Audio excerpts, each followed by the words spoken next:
Pendant la Seconde Guerre mondiale, Robert Desnos faisait partie d'un réseau de résistance à Paris. Il s'était lié d'amitié avec une famille juive. Dans cette famille, il y avait un petit garçon qui, tous les soirs, avait très peur, ce qui peut aisément se comprendre. Desnos passait régulièrement rendre visite à cette famille, le soir, et, pour distraire l'enfant, il inventait des histoires, totalement improvisées. Après quoi, il partait rejoindre son groupe de résistants. Le matin, il rentrait chez lui, repensait à l'histoire racontée la veille à l'enfant et écrivait un poème. Desnos fut arrêté en 1944 et mourut du typhus dans le camp de Térésine en 1945. Voici 3 poèmes écrits pour les enfants. La fourmi, les hiboux et le pélican. Une fourmi de 18 mètres avec un chapeau sur la tête, ça n'existe pas. Ça n'existe pas. Une fourmi traînant un char plein de pingouins et de canards, ça n'existe pas. Ça n'existe pas. Une fourmi parlant français, parlant latin et javanais, ça n'existe pas. Ça n'existe pas. Et pourquoi pas?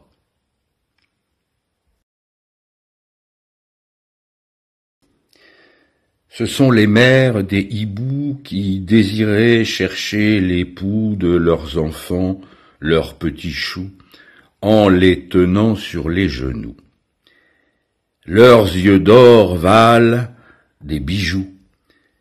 Leur bec est dur comme cailloux.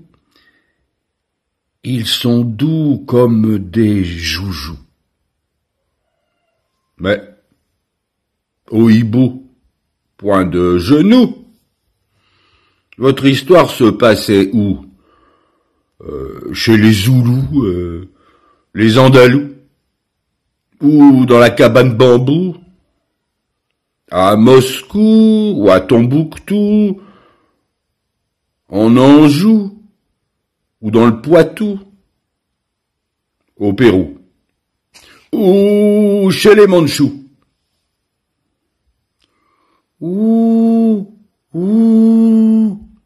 Pas du tout. T'étais chez les fous.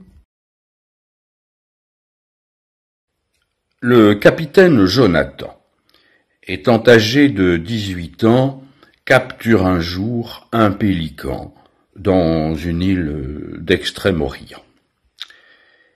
Le pélican de Jonathan, au matin, pond un œuf tout blanc, et il en sort un pélican lui ressemblant étonnamment.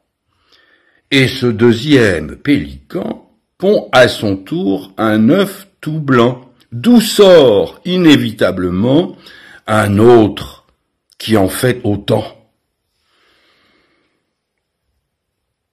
Cela peut durer pendant très longtemps si on ne fait pas d'omelette avant.